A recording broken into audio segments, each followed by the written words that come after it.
आज शायद इस स्टेज पर सिर्फ पुरुष होते अगर वो ना होती तो। वो और कोई नहीं तो क्रांती ज्योती सावित्रीबाई फुले। सावित्री आई, ऐकताय ना? आज शिक्षणाच्या वाटेवर चालताना तुमच्या पावलांचे आवाज अजून ऐकू येतात, पण वाट मात्र पुसट झाली आहे. असता तुम्ही तर दिसला असतातच की. काय आहे ना आई, शाळा तर तू उघडलीस, पण त्यात लिहिलेलं वाक्य काय शोभे ना आजच्या स्थितीला. ज्ञान सर्वांसाठी आहे ना, पण ज्ञानावरच्या पैशाने बुद्धीला कुलूप लागले. गरिबांचं शिक्षण फी रसीद आणि कर्जाच्या सावलीखाली दडपलंय. शाळेत अभ्यासापेक्षा स्पर्धा जास्त आणि स्पर्धेपेक्षा ताण. गुणांच्या शर्यतीत बालपण हरवतंय ह्याचा मात्र कोणालाच नाही भान. सावित्री आई, शिक्षकी थकतात हो, कामाचा डोंगरच एवढा.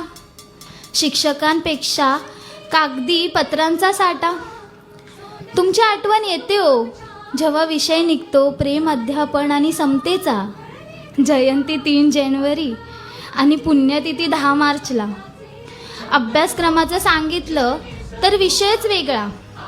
बाजार पुस्तकात मोडक्या तोडक्या इतिहासाचा. वास्तवाचं शिक्षण कवचित राहिलंय.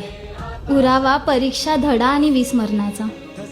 तुम्ही तर म्हणायचात विद्या माणसाला मुक्त करते, पण आज हीच बांधते बऱ्याचदा अपेक्षा, दबाव आणि साखळीत कर्जाच्या. आई, मी प्रश्न करत नाही ग, मी सांगते तुला. आज तू पेटवलेली दिवटी पेटती तर आहे, ज्योत मात्र हलतीये, थरथरतीये. तुमची गरज खूप भासते हो. घे ना जन्म पुन्हा एकदा. होऊ दे क्रांती त्याच साधेपणात. ऐकू दे ना शब्द पुन्हा. शिका संघटित व्हा, शिका संघटित व्हा. सावित्री आई